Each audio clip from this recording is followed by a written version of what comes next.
رقصان می‌گذرم از آستانه اجبار، شادمانه و شاکر. از بیرون به درون آمدم، از منظر به نظاره به ناظر. نه به هیئت گیاهی، نه به هیئت پروانه‌ای، نه به هیئت سنگی، نه به هیئت اقیانوسی. من به هیئت ما زاده شدم، به هیئت پرشکوه انسان، تا در بهار گیاه به تماشای رنگین کمان پروانه بنشینم، غرور کوه را دریابم و هیبت دریا را بشنوم، تا شریطه خود را بشناسم و جهان را به قدر همت و فرصت خیش معنا دهم، که کارستانی از این دست از توان درخت و پرنده و صخره و آبشار بیرون است. انسان زاده شدن تجسد وظیفه بود.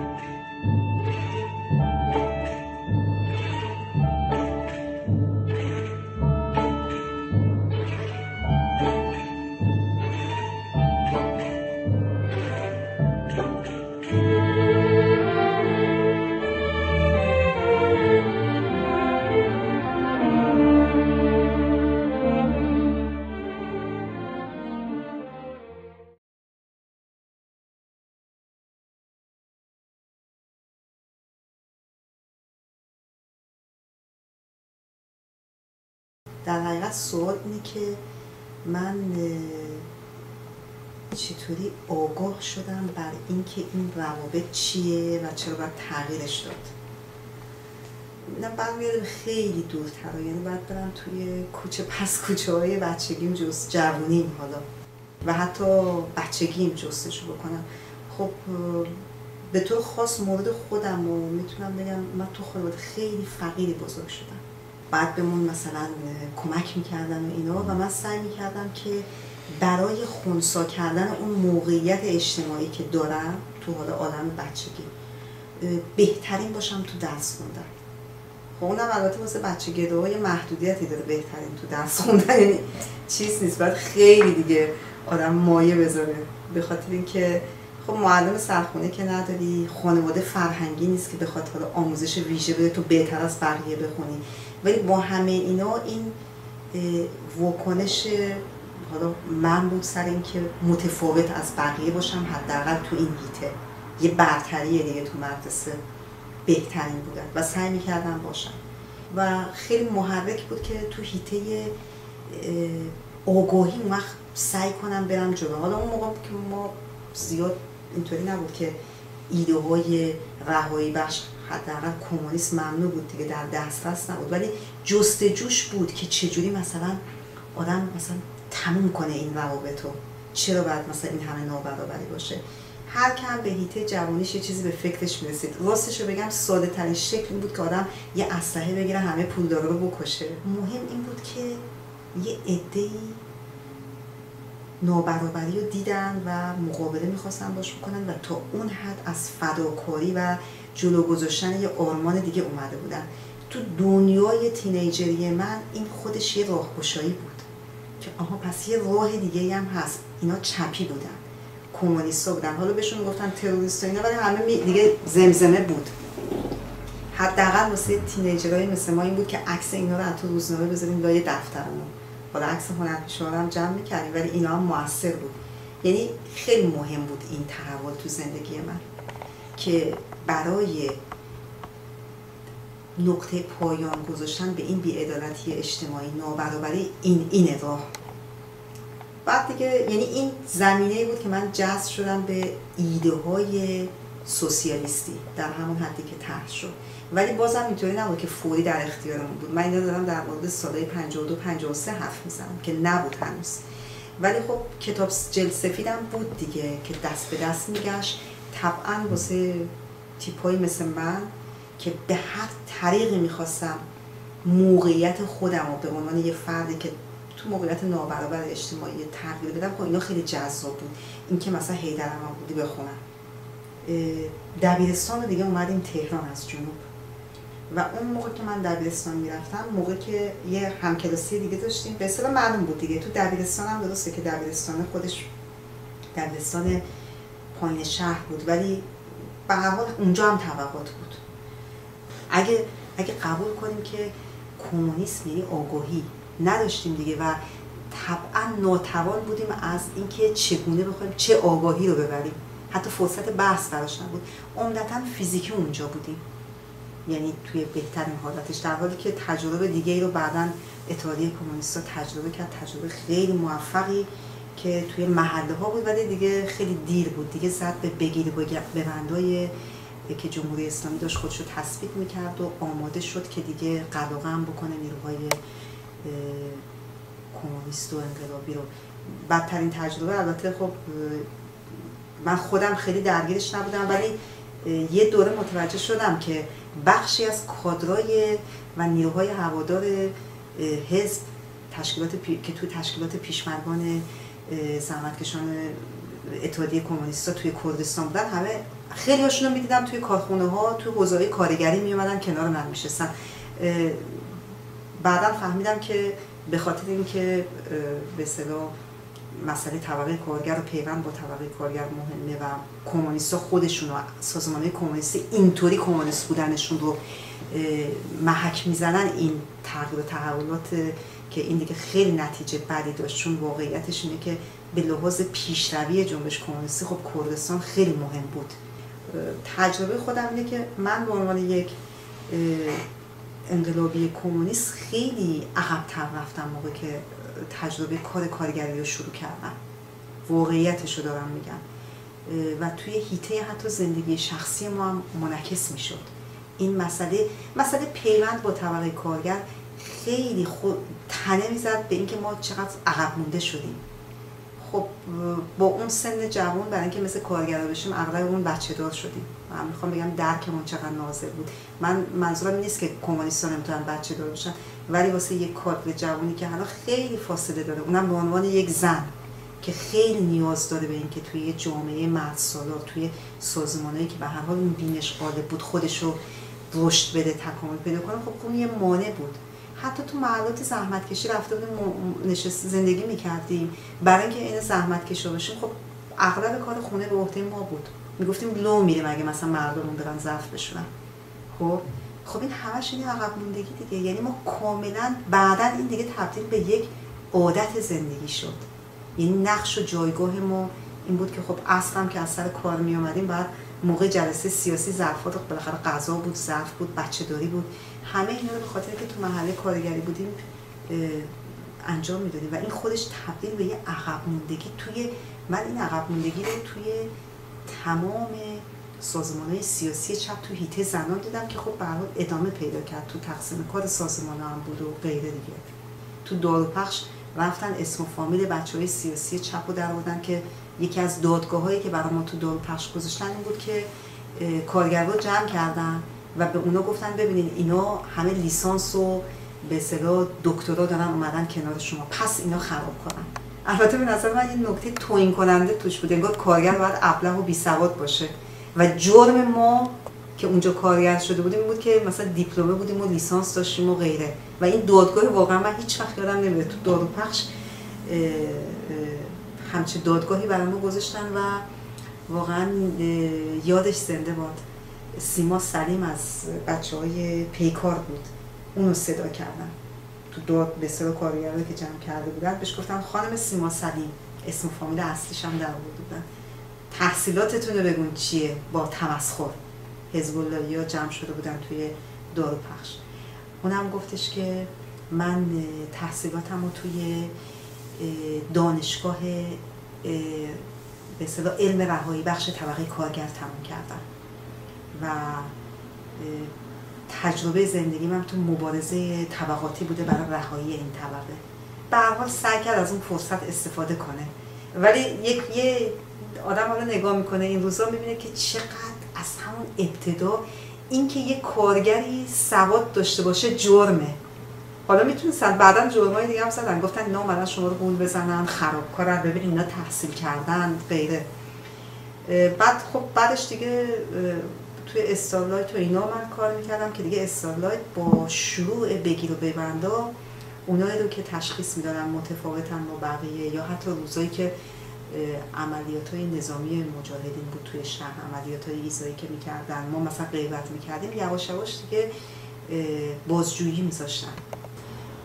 خب توی سازمان ما هم حالا باز سر زنان من باز باید برگردم بگم، توی سازمان ما دوره بگیر و ببند و تهاجمی که جمهوری اسلامی کرد به کمونیست ها و نیروهای انقلابی خب دیگه نظامی بود، یعنی به قل و قم و یعنی رسما شمشیرش رو در بود. و یادم است که توی اتحادیه برای بحث این شد که دیگه اینو نمیشه اینطوری جواب داد، یه ارتجاعی نظامی جلوی یه خلقی وایساده، یه مردمی که انقلاب کردن و ما نمیتونیم این وظیفه تاریخیمون رو بذاریم زمین و باید ما هم مسلحانه با اینا بجنگیم. که مسئله سربه‌داران پیش اومد و اون موقع به رأی گذاشته شد سربه‌داران، که خب ما جزو کسایی بودیم که طرفدار، یعنی میدیدیم دیگه، یعنی با این رژیم اون اصلا با ما نظامی داره حرف میزنه، اسلحه کشیده، ما که نمیتونیم دیگه، یعنی همه جا رو بلوکه کرده و تنها راهش مبارزه مسلحانه است، چون یه سری رو دستگیر کردن، یه سری هم یعنی عملا دیگه روشن بود که چند روز دیگه ما رو میگیرن تو کارخونه.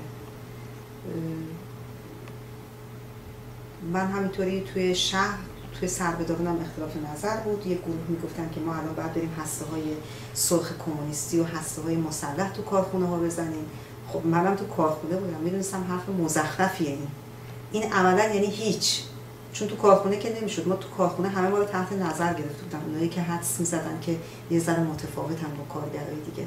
تو کارخونه دم درش نیروی پاسدار آورده بودن و یعنی عملا بخش دیگه که به اصطلاح بخشی بود که مخالف سربه‌داران بود و ما همه توی با اونا داشتیم کار میکردیم. هنوز عملا ما رو منکوب کرده بودن تو فعالیت سیاسی. من واقعا یادمه دوره‌ای که 6-7 ماه آخر که به اصطلاح از شهریور 1360 تا به حال خود سربه‌داران نمیدونستیم تو تهران چه کار کنیم، چون ما با اون بخش داشتیم کار میکردیم. بچه‌هایی که با سربه‌داران بودن عملا نبودن توی شهرها و خیلی از فعالیت‌های داخل شهر با این گروه بود که بعدش دیگه خود به اعدام برادر من که توی سربه‌داران بود و منم مجبور شدم دیگه. ما تقریبا یه برادر دیگه هم دستگیر شده بود، روشن بود که دنبال من خواهند بود و زندگی خب دیگه مجبور شدم. اون موقع 2 تا بچه هم، یه بچه داشتم، یکی هم که حامله بودم و زندگی خب آماده هم نبودیم که باید چه کار کنیم در این شرایط. یعنی من هیچ نمیدونستم باید چه کار کنم. زندگی یه شب این خونه، یه شب اون خونه، 2 شب یه شهر دیگه، 3 شب یه شهر دیگه. عملا من ناچار شدم حدود 3 سال اینطوری توی ایران زندگی کنم. 3 سال با 2 تا بچه از این شهر به اون شهر، 2 شب. خب بعضی هم خونه هاشون راه نمیدادن، میترسیدن. یعنی واقعیتشون بود. اولا که خودم تنها نبودم، 2 تا بچه بود، خودش برای مردم، ثانیاً مردم هم دیگه اونها واقعا سال 60 به اصطلاح سال وحشتناکیه. دیدین مثلا این اتفاق افتاد، یعنی یه فضایی هم تو جامعه اینطوری به وجود اومده بود. از یه طرف خودمون بعد شکست خورده بودیم، کلی رفقامون و نزدیکامون از دست داده بودیم، از یه طرف هم جامعه مستصل شده بود و دقیق‌دلیش رو سر همون کسایی که باقی مونده بودن سعی میکرد در آورده، به جایی که آماجش رو رژیمی بذاره که واقعا دیگه من من نمیدونم، خیلی خوندم تو تاریخ سر جنایاتی که به اصطلاح طبقات استثماریه حاکم توی تاریخ، ولی این یکی رو واقعا قدرت قلم میخواد و هنوز حیطه ادبیات خالیه جای به تصویر کشیدن چنین دورانی و باید بشه یه روزی برای تاریخ حتی تو اون حیطه بمونه.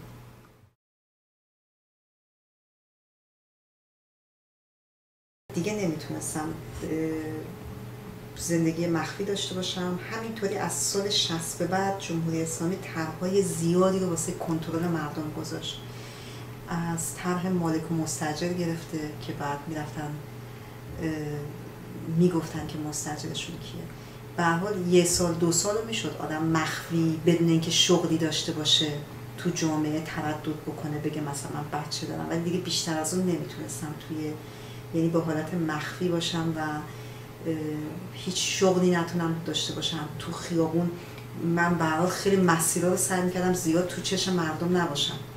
حتی بردن بچه‌ها به دکتر یه مشکل شده بود که زیاد جلب توجه نکنم توی محل. فکر میکردم که بچه‌ها رو یه جایی میذارم و سریع یه جای امن و دوباره برمیگردم و یه جوری ما باید مبارزه رو ادامه بدیم و این موقت بودن تا سال 2000 با من بود، تا قبل از اینکه بیمار بشم و بیماری به هر حال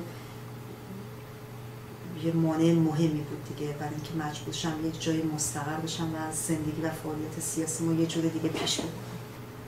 بعدم دیگه حامله هم بودم، اغلب حالم به هم می‌خورد از اتوبوس، ولی راه یعنی چاره دیگه هم نبود. ولی خب امکانات خیلی زیادی هم داشتم دیگه برای اینکه خارج بشم. خیلی از رفقایی که تو خارج کشور بودن خیلی بهم کمک کردن، حتی موقعی که اومدم اینجا خیلی کمک بهم شد. به خصوص میگم با 2 تا بچه بود دیگه و شرایط خیلی سختی رو گذرانده بودم. منتها واقعیتش برای همین خیلی روش کم تمرکز میکنم، به خاطر اینکه الان خیلی دراماتیزه شده خروج از کشور. واسه خروج از کشور اصلا ابعاد بودن توی اون کشور و اینکه تو روزانه تو خیابون، مثلا من توی سال 61 توی خیابون میدیدی که دارن اعدام میکنن، یا اینکه فقط با یه مکس یه ترمز یه ماشینی، منم عینکی بودم همیشه، و یه نگاه خیره بهت میتونست کار تموم بشه. فقط همش یعنی زنده موندن من توی همون مدتی که توی ایران بودم واقعا تصادف بود و یعنی اصلا اون شرایط خارج شدن از کشور و مشکلاتی که خروج میکنم، به خاطر اینکه الان خیلی دراماتیزه شده خروج از کشور. واسه خروج از کشور اصلا ابعاد بودن توی اون کشور و اینکه تو روزانه تو خیابون، مثلا من توی سال 61 توی خیابون میدیدی که دارن اعدام میکنن، یا اینکه فقط با یه مکس یه ترمز یه ماشینی، منم عینکی بودم همیشه، و یه نگاه خیره بهت میتونست کار تموم بشه. فقط همش یعنی زنده موندن من توی همون مدتی که توی ایران بودم واقعا تصادف بود و یعنی اصلا اون شرایط خارج شدن از کشور و مشکلاتی که خروج از کشور اصلا چیزی نیست، یعنی واقعا یعنی جای دوران سختی هست، ولی برای که من توجه کردم که خیلی تمرکز روی خارج از خروج هست. خب یه اقشاری واقعا مشکلات آنچنانی نداشتن به اون شکلی که ما باهاش درگیر بودیم، یعنی داستان یعنی اینکه من نمیدونستم که فردا زنده هستم یا نه، چون میتونستم عصری تصادفاً دستگیر بشم. به هر حال میدونیم که ماشین گذاشته بودن تو چهارراه‌ها برای سربداران و شناسایی میکردن. مثلا آدم 20 سال کار مخفی رو میخونه مال بابل فوسکایا، میبینی که اصلا هیچ جایی نه، یعنی یک جا فقط اسمی از شوهرش میاد. اصلا بولشویک‌ها یعنی اینطوری سازماندهی نبود که بر پایه خانواده فعالیت کمونیستی سازماندهی بشه، ولی توی جنبش کمونیستی ایران خیلی مسئله خانواده و حتی میگم تو این حد که سازماندهی فعالیت کارت‌ها و فعالین و هوادارشون بر پایه خانواده شکل بگیره و این خب هم خیلی سخت میکرد، هم مثلا غیر کمونیستی بود. یعنی این چیز به هر حال یه مجموعه از شرایط تجربه شخصی خودم و به هر حال کل جامعه خیلی محرک من بود که بیشتر سر مسئله زنان کار بکنم، بخونم و سعی کنم ببینم که بالاخره این موقعیت نابرابر به اصطلاح ستمی که بزن میشه بالاخره ریشش چیه؟ چرا حتی تو جنبش کمونیستی ما با سختجانی مسئله نگاه مرد سالارانه روبرو هستیم و این خب خیلی بر من یعنی خودم هم علاقه داشتم که توی این بخش جنبش کمونیستی فعالیت بکنم، یعنی کمونیستی باشم که به جنبش زنان، به جنبش رهایی زنان اینجوری نگاه میکنه و انرژیم رو تو این هیته بیشتر به کار ببرم، رها بکنم اینا. خب یعنی مجموعه اینا بود که نیاز این بود که یه تشکلی شکل بگیره در کنار ده‌ها تشکل زنان ایرانی تو خارج کشور که افقش رو فراتر از یک جامعه بورژوا دموکراتیک بذاره و افق کمونیستی بده، یعنی با افق کمونیسم و رهایی واقعی خودشون اونجا جستجو کنه. به علاوه خب میگم هم تجربهش بود، هم تاریخ جنبش کمونیستی به هر حال از یعنی مثلا من خودم یه دور دیگه رفتم مطالعه کردم، آدم میبینه که از آغاز قرن 20 دیگه این جنبش کمونیستی بود که مسئله زنان رو در دست گرفت. 8 مارس رو بنیانگذاری کرد، اومد وسط گفتش که دیگه از این بعد رهایی زنان بخشی از کار منه. این جنبش کمونیستی بین‌المللی بود دیگه، آغاز قرن 20. بعداً ما حالا میگم تو چپ ایران کاری ندارم که کمونیست‌های ایران چقدر از حتی آغاز قرن 20 هم عقب‌تر بودن. به هر حال درگیر یه تشکلی که دموکراتیک پیگیر بود، اسمشو گذاشتیم سازمان زنان 8 مارس ایرانی افغانستانی. آمدانه هم گذاشتیم ایرانی افغانستانی به دلایل گوناگون. یکی این که خب زنان افغانی بودن که تو خارج کشور هم سرنوشت بودیم، با یه نوع ارتجاع به اصطلاح نظام ارتجاعی درگیر بودیم که ترکیبی از تئوکراسی مذهبی و به اصطلاح ستم طبقاتی جنسیتی بود. به علاوه آدم نگاه میکنه میبینه نزدیک 1 میلیون افغانی تو ایرانه. بالاخره زندگی اون زنای افغانی هم که تو ایرانن گره خورده با رهایی زن غیر افغانی تو ایران. همه اینا یعنی بر ما محرکی بود یا دلیلی بود که بتونیم با فعالین زن افغانی تو خارج کشور با خودمون یه تشکل زنانی درست کنیم به اسم زنان ایرانی افغانستانی 8 مارس. و از اون موقعی که سعی کردم توی هیته زنان فعالیت کنم. مگر نه اینکه نیروی نظامی برای کنترل و سرکوب زنان در هر کوچه و خیابانی برقرار کردید؟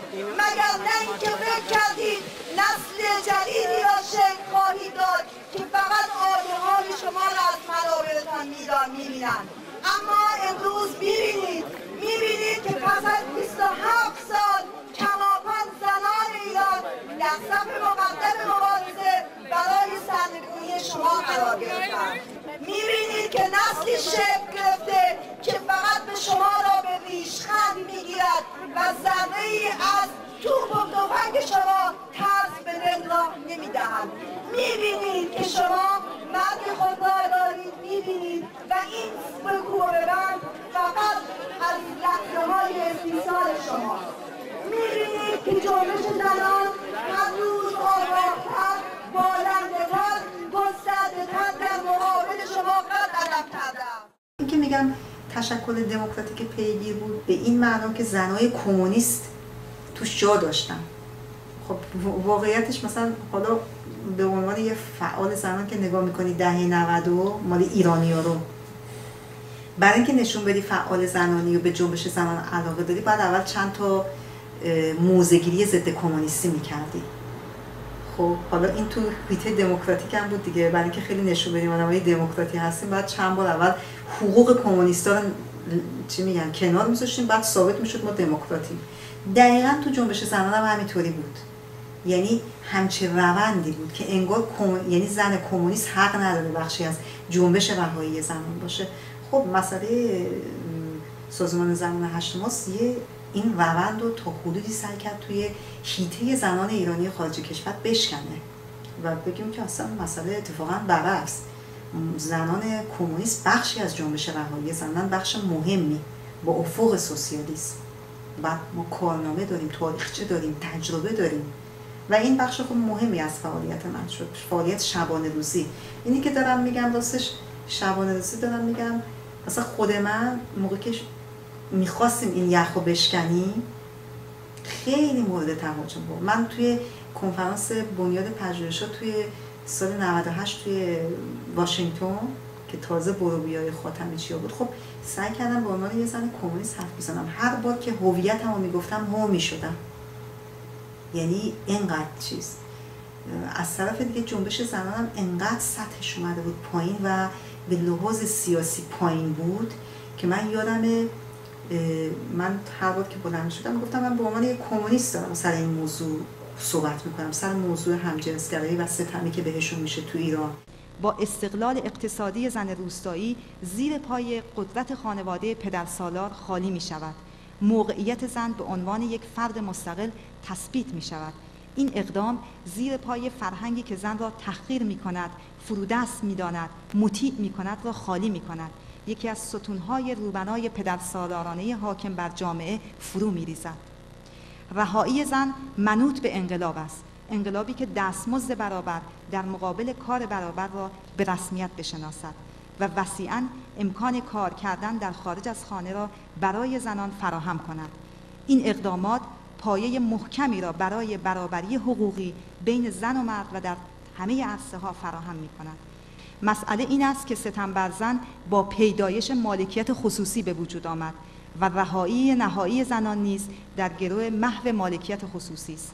بنابراین اگر این تحولات با چشمانداز سوسیالیسم پیوند نخورد، میتواند اشکال دیگری از ستم بر زنان ظاهر شود یا حتی شکل‌های قبلی ستم جنسی دوباره جان بگیرد.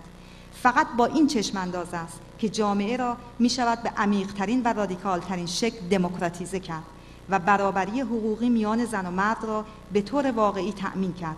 از طرف دیگر اگر این تحولات دموکراتیک انقلابی انجام نشود و در موقعیت زنان یک تغییر ریشه‌ای انجام نگیرد، راه پیشروی برای تحولات عمیق‌تر و محو هر گونه ستم بر زن باز نمی شود. بدون شک در این مسیر زنان تنها نیستند. مبارزات و جنبش‌های اجتماعی مختلفی هستند که آنها نیز با این نظام طبقاتی مردسالار در مصافند. جنبش زنان در کنار آنها قرار دارد، به ویژه کنار نیرویی که هیچ منفعتی در حفظ هیچ شکلی از ستم و استثمار ندارد، یعنی طبقه کارگر. این دو نیرو متحد استراتژیک یکدیگر محسوب می‌شوند. نه زنان بدون انقلاب می‌توانند به رهایی دست یابند، نه هیچ انقلابی بدون شرکت زنان می‌تواند به پیروزی دست یابد. چرا که قیود ستم و نابرابری بر دست و پای زنان حلقه‌های همان زنجیری است که همه ستم دیدگان را به بند کشیده است. زنان ایران مثل زنان سراسر جهان به یک جنبش انقلابی نیاز دارند. جنبش انقلابی با چشمانداز محو هر گونه ستم و استثمار که به نابودی نظام طبقاتی مردسالاری در سطح جهان یاری رساند. این واقعی ترین چشماندازی است که در آغاز قرن 21 باید برایش مبارزه کرد. قرن آتی قرن ماست.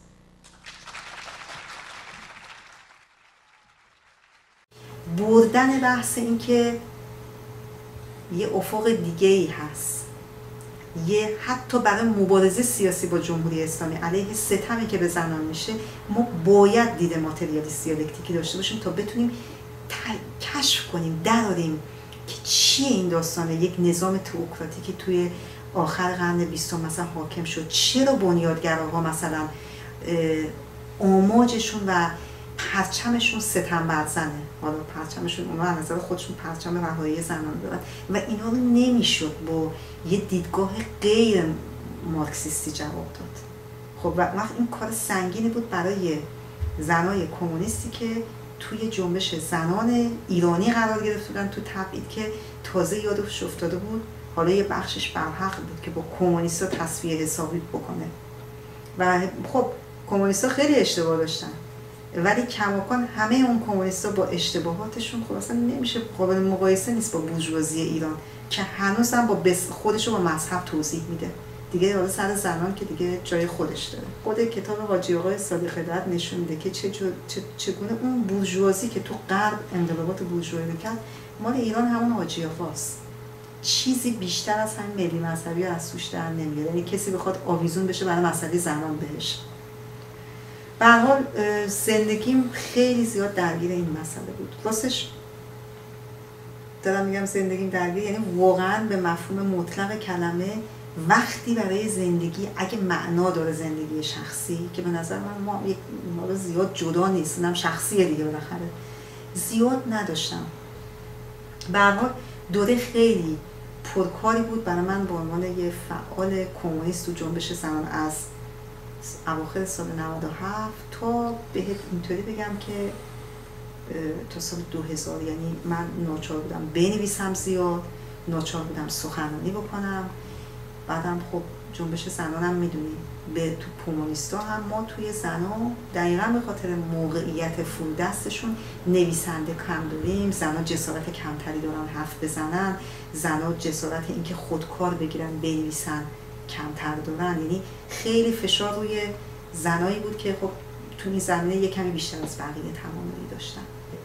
دوران‌های پر اضطراب ایران و شاید همه مجموعه گوناگونی بود که من از 2001 دیگه بیمار شدم و بیماریه که دیگه الان بیماری قرنه، مثل اینکه برای زنان بیماری سرطان سینه گرفتم و ناچار شدم یه نوع دیگه، یعنی بتونم با این زندگی جدید خودم رو تطبیق بدم. زندگی که بیماری بخشی ازشه ولی خب همش نیست، یعنی باید هر روز زندگی ادامه داره. کماکان من آرزوها و افقهام پابرجاست و امید به اینکه یه سهمی توی تحققش داشته باشم و اینا. و خب دوره‌های سختی بوده، چون شیمیوتراپی همه اینا خب بود دیگه، ولی سعی کردم که بتونم زندگی رو ادامه بدم دیگه، همون زندگی که بود، حالا با یه کار اضافه اونم کار دیگه آدم به خودش برسه.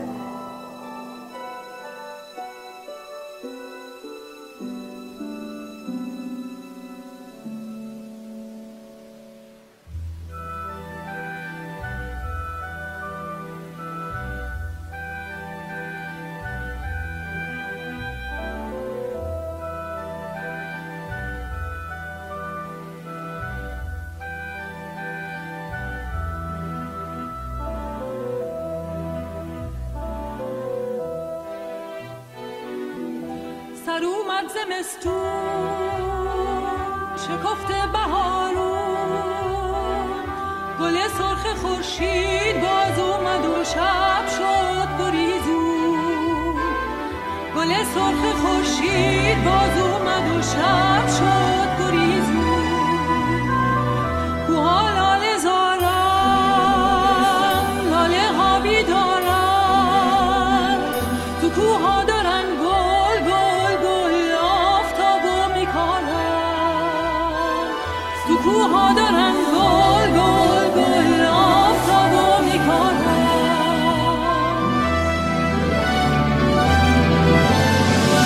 توی کوهستون دلش میداره تفنگ و گل و گندم داره میاره. توی سینش جان جان جان، توی سینش جان جان جان، یه جنگل ستاره داره. جان جان یه جنگل ستاره داره. یه جنگل ستاره داره. جان جان یه جنگل ستاره داره.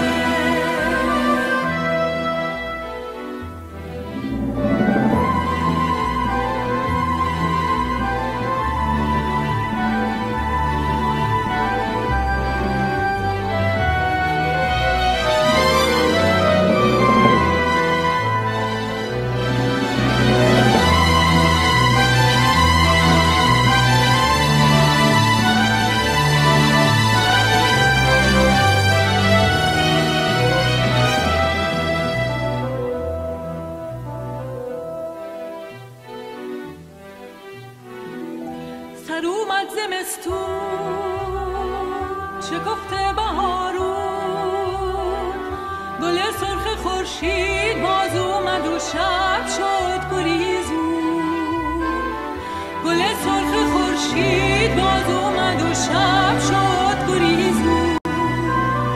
لبش خنده نور، دلش شعله شور، صداش چشمه و یادش آهوی جنگل دور.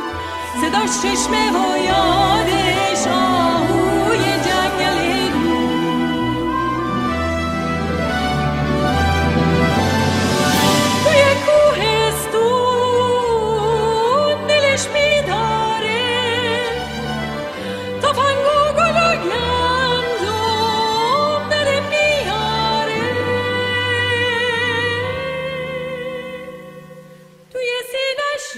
آنجا